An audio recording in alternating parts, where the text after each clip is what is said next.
dito ako believe kay PBBM, kapag ang isang undersecretary niya ay hindi epektibo doon sa posisyon na ibinigay niya, is inaalis niya.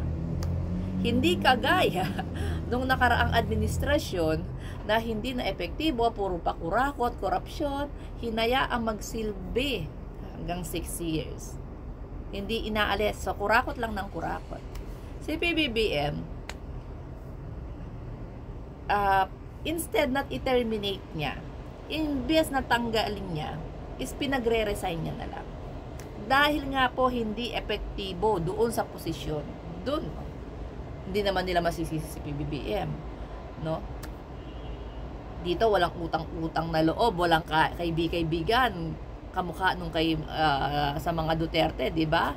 Kahit hindi epektibo, kahit walang kakayahan, kahit puro kapalpakan na, kahit puro pagnanakaw na, go pa rin, walang pakialam ang mga Duterte. So ito, ang kailangan kasi ni PBBM, yung epektibo po doon sa kanyang posisyon. So ito, kahihiyan na lang ito nung mga medyo makakapalang mukha kung hindi sila magre-resign.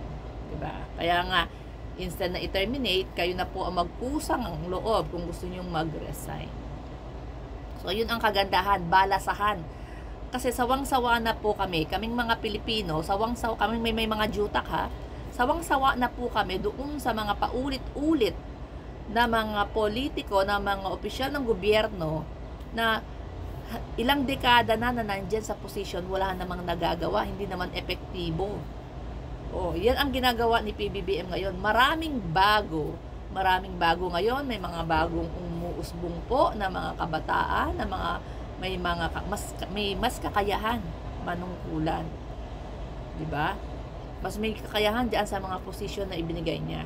So ganyan na lang ang ginawa niya. Tama lang yung ginawa ni PBBM. Kahit naman sa kumpanya, kung hindi ka naman epektibo diyan sa posisyon mo, no?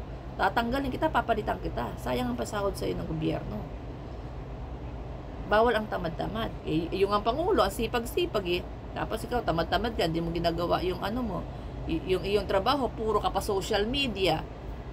Gaya ng ginagawa ni Inday Sayad, puro lang pa social media, puro tak lang sa social media, pero walang accomplishment. 3 years walang accomplishment. Ginagamit lang ang social media. So yun, congrats PBBM. Alam natin na wala siyang rito.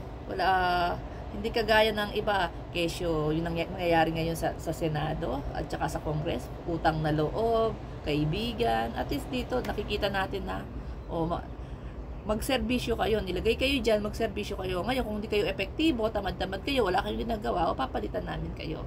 Tama lang ginagawa niya. Kasi sayang yung pasahod ng mga Pilipino